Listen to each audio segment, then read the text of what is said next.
Iyo weche mamoko mag siasa mapacho ka kuma moko kuom jotelo ma Kibra motenore machiegni gi jaod bura ma Kibra Peter Orero ocholo ywak margi e nyim tend duond bura ma ODM ka gilero ni moko kuom MCS ma Kibra onindo nyakonchiel kendo siro Raila Junior ma en wuod mosendo Raila Odinga mondo bi olar kom od bura.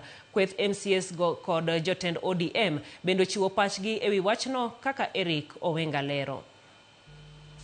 Mokum jodak achiel gi jotelo ma Kibra no yuoro ilog tich mar ODM otisi ni Chungwa House e bura Nairobi ka ma ochwalo ywak margi ka giwacho ni MCs ma Kibra osechako kawo chung' manyakonchiel weche mag siasa ma higa manyien. Jopinygo ne omako dengi MC Malindi Ochieng Jera, MC Masara Ng'ombe Lawrence Odhiambo, MC Mogwel Jakone Onyango gi nyawadgi Catherine Okoth ma giwacho ni oore kendo sundo mokalo Raila Junior mondo bi olar kom od bura ma Kibra mar golo oko jaod bura ma sani Peter Ochieng Orero. Naomba mchukue Jera Ochieng Samson, Lawrence Otieno Odhiambo, Catherine Otieno na Jakone Onyango, mkae na hao muambie waache kusumbua watu wa Kibra. Sisi tunataka amani. Lakini kama wanachukua amani yetu for granted, then Kibra will explode in a manner even ODM will fail to understand. And hao wenye unaona hapa ndio Kibra. Yeah, hayatuwezi deal na few individuals wamesanyana, wameenda kwa boma ya mtu na wana endorse candidate.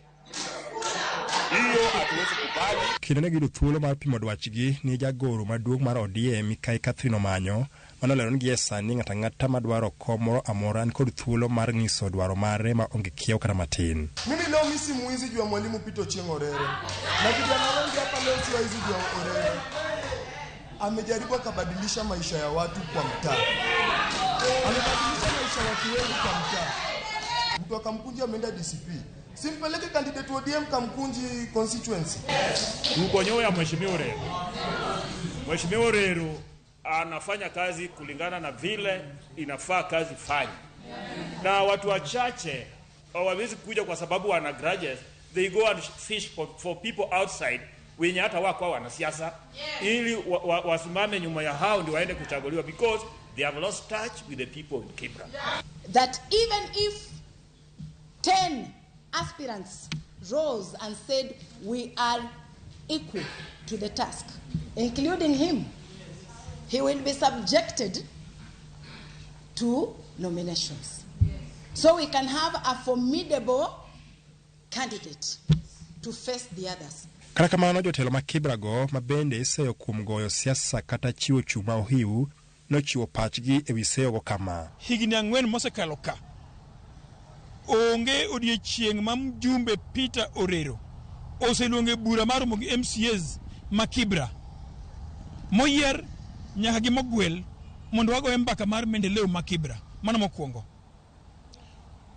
Peter Orero ok maxim mar MCA moro amora matino kodwarwa. Makosa ni kanye Ramogi Junior.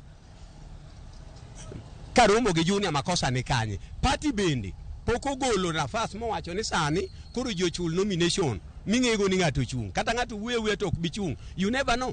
O panic nango. So Orero we panic, Orero o kapan campaign, oluonga kaka party official, aluong delegates te oromogo, ong'eni wan ok wan partisan. Jagoro Manyo bende nosingo ni obiro chwalo ywak makamano malo kendo bura mar ODM biro loso romo gi MCs go mar nyenyo adieri mar wach. We are going to summon the 4 MCs.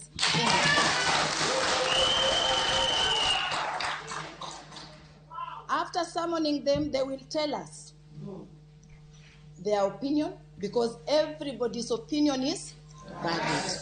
But from there, the party will take a direction. Magibiro bang' karomo mar nyasi mar dhialo odiechieng' nyuol mama Ida nyocha olieko ni jotelo ma Kibra ochiwo arita motegno mar siasa ne Raila Junior. Gima koro rito neno en ni to ere kaka siasa ma Kibra biro chalo e kinde mabiro pono ni Raila Junior obiro landa yanga ni en ng'wech mar manyo kom od bura ma Kibra. Eric Owenga, Ramogi TV.